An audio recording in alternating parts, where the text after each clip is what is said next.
Alhamdulillah Alhamdulillahil qail Ya ayyuhalladzina amanu in ja'akum fasiqun binaba'in fatabayyanu an tusibu qauman bijahalah fatusbihu ala ma fa'altum nadimin. Ashhadu an la ilaha illallah wahdahu la syarika lah wa ashhadu anna Muhammadan 'abduhu wa rasuluh. Allahumma salli wa sallim ala sayyidina Muhammad wa ala alihi wa sahbihi ajma'in. Amma ba'du, fa ya ibadallah, usikum wa iyaya bittaqwallah, faqad fazal muttaqun. Qala Allah Ta'ala fi kitabihil aziz, ya ayyuhalladzina amanu ittaqullaha haqqa tuqatih wa la tamutunna illa wa antum muslimun. Sidang jemaah yang dirahmati Allah Subhanahu wa Ta'ala, saya berpesan kepada diri saya dan sidang jemaah sekalian, marilah kita bersama-sama meningkatkan ketakwaan dan keimanan kepada Allah Subhanahu wa Ta'ala dengan melaksanakan segala titah perintahnya dan meninggalkan segala larangan dan tegahannya. Mudah-mudahan kita berjaya di dunia dan di akhirat. Bagi memastikan keselamatan diri, keluarga dan anggota masyarakat semasa pandemik ini, saya menyeru kepada jemaah sekalian agar memastikan diri dan keluarga kita dilindungi dengan kita berikhtiar mengambil vaksin. Pada hari Jumaat yang mulia ini, khatib ingin menyampaikan khutbah yang bertajuk Fitnah Merosakkan Kehidupan Masyarakat. Sidang Jumaah yang dikasihi sekalian, fitnah ini berasal daripada perkataan bahasa Arab yang membawa beberapa maksud. Antaranya, bermaksud yang mudah difahami dalam masyarakat kita pada hari ini ialah ia merupakan tuduhan berbentuk kisah dan cerita yang telah diada-adakan untuk memburukkan atau merosakkan nama baik seseorang itu, nama baik keluarga, masyarakat maupun negara. Pada zaman sekarang ini, fitnah lebih mudah tersebar luas jika dibandingkan dengan masa lalu. Ia tersebar melalui saluran internet dan laman-laman sosial yang ada pada hari ini seperti WhatsApp, Facebook, Instagram, Twitter dan sebagainya.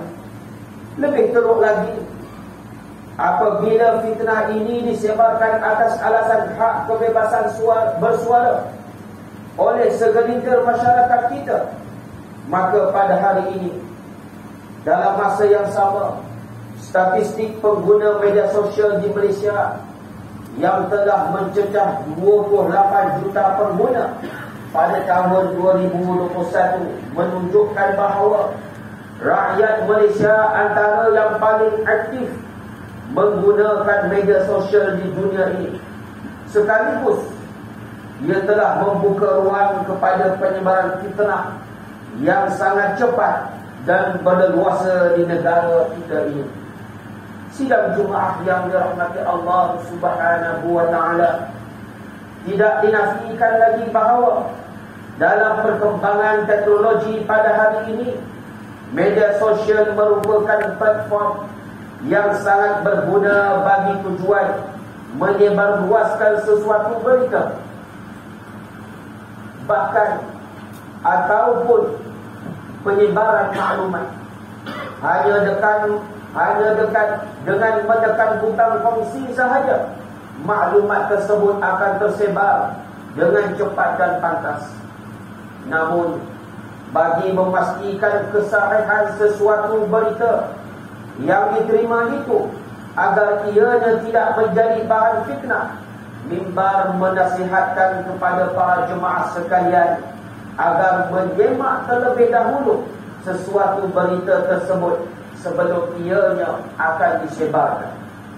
Ini bertepatan dengan firman Allah Subhanahu wa taala dalam surah Al-Hujurat ayat ke-6 yang telah dibacakan di awal khutbah tadi, yang bermaksud, wahai orang-orang yang beriman, jika datang kepada kamu seorang yang fasik, orang yang tidak lari daripada dosa-dosa besar, orang yang tidak lari daripada hukum hakam Allah Subhanahu wa taala, orang yang berdosa dengan Allah serta berdosa dengan manusia, itulah fasik yang membawa sesuatu berita tersebut, maka selidiklah ia ini untuk menentukan kebenaran, supaya kamu tidak menimpakan sesuatu kamu dengan perkara tidak diingini, dengan sebab kejahilan kamu, sehingga menyebabkan kamu menyesali perkara yang telah kamu lakukan itu. Sidang jemaah sekalian, fitnah akan memberi kesan yang buruk kepada kehidupan. Antara kesannya ialah, iaitu pertama, dosa pembuat fitnah dan penyebar fitnah tidak akan diampunkan oleh Allah Subhanahu wa taala kecuali orang yang difitnah itu memaafkan perbuatan tersebut. Kedua, fitnah boleh memecah belahkan perpaduan dalam negara serta merosakkan hubungan dalam kemasyarakatan. Disebabkan fitnah itu, hubungan adik-beradik, hubungan suami dan isteri, hubungan jiran tetangga, hubungan sahabat handai, teman sekerja dan sebagainya akan hancur musnah, seterusnya membawa kepada permusuhan yang berkekalan selama-lamanya. Yang ketiga, fitnah yang bertujuan untuk memburukkan individu atau sesuatu kumpulan akan menyebabkan maruah diri seseorang tercemar di mata masyarakat, menjadi bahan kritikan, menjadi bahan cemoohan dan sindiran tanpa henti, bukan hanya terhadap individu dan kumpulan sesuatu itu sahaja, malah seluruh ahli keluarga dan sanak saudara akan turut terpalit mengenai perkara fitnah yang berlaku itu.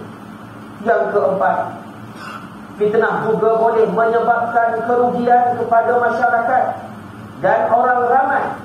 Urusan masyarakat akan disibukkan dengan melayan berita-berita fitnah, sehingga urusan membangunkan negara dan agama akan tergendala dan terbiar.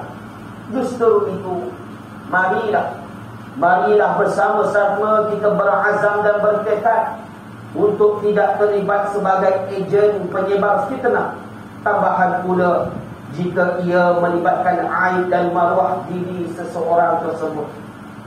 Agama Islam mengajar kita supaya menutup aib saudara seagamanya, seperti mana yang telah dinyatakan di dalam hadis riwayat Muslim, wa man satara muslima satarahullahu yaumal qiyamah.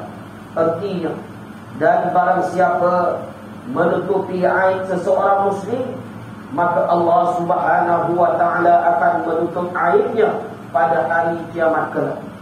Selain itu, terdapat juga ayat-ayat Al-Quran dan hadis yang menceritakan berkenaan ancaman dan dosa kepada pembuat dan penyebar fitnah ini. Antaranya ialah, pertama, Allah Subhanahu wa taala mengumpamakan orang yang menabur fitnah dan mengumpat seperti memakan daging saudaranya sendiri yang telah mati. Firman Allah Subhanahu wa taala di dalam surah Al-Hujurat ayat 12 yang bermaksud, wahai orang-orang beriman, jauhilah pada sangkaan, yakni supaya kamu tidak menyangka sangkaan yang dilarang dalam Islam, kerana sesungguhnya sebahagian daripada sangkaan itu adalah dosa. Dan janganlah kamu mengintip atau mencari-cari kesalahan dan keaiban seseorang tersebut. Dan janganlah sesetengah kamu mengumpat sesetengahnya yang lain. Adakah seseorang dari kamu suka memakan daging saudaranya yang telah mati? Jika demikian keadaan mengumpat itu, maka sudah tentu kamu jijik kepada. Oleh itu, patuhilah larangan-larangan yang tersebut dan bertakwalah kamu kepada Allah Subhanahu wa taala. Sesungguhnya Allah menerima taubat lagi Maha Mengasihani.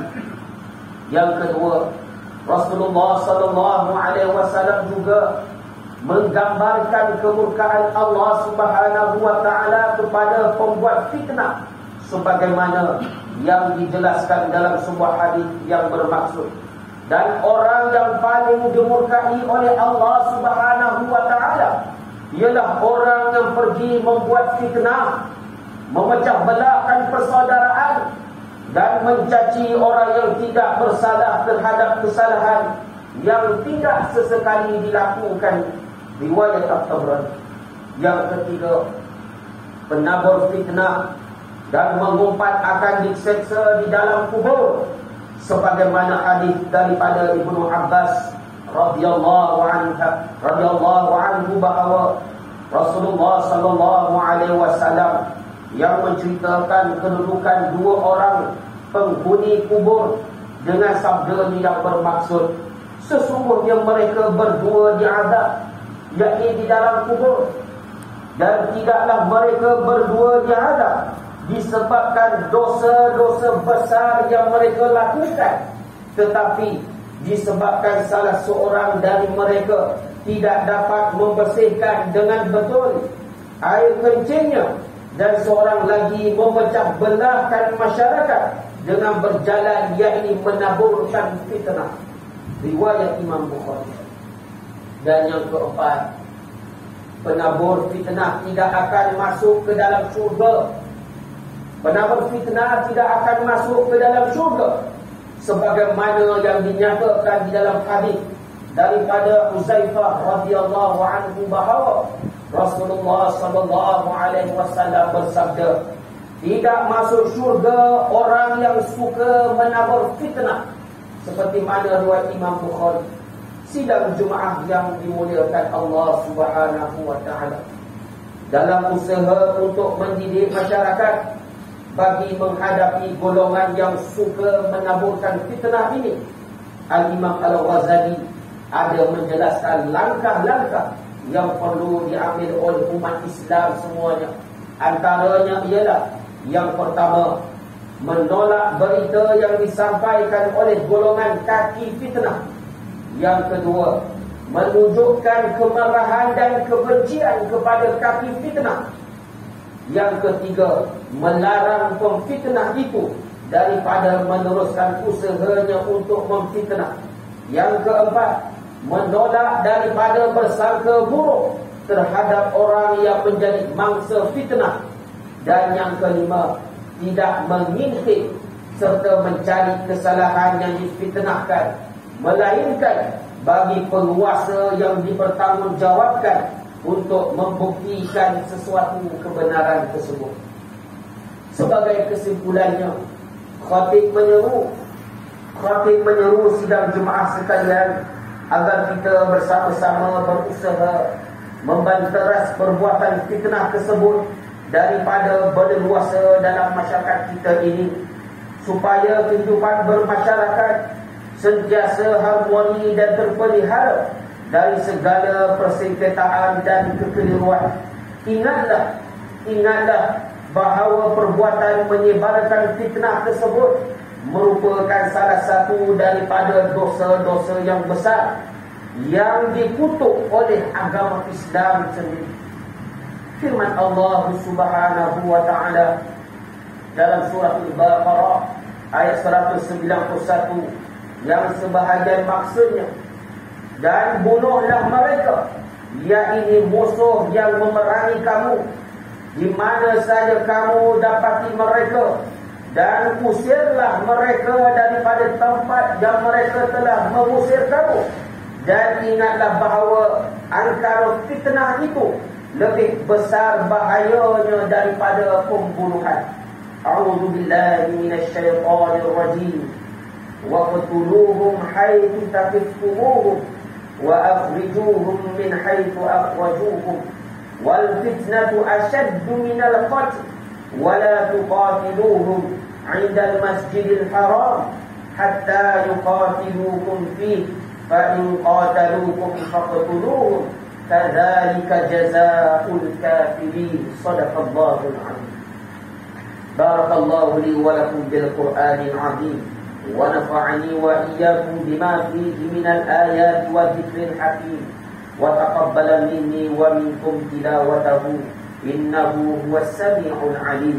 Aqulu qawli hadha wa astaghfirullahal 'azim li wa lakum wa lisairil muslimina wal muslimat wal mu'minina wal mu'minat al ahya'i minhum wal amwat fastaghfiruhu innahu huwal ghafurur rahim.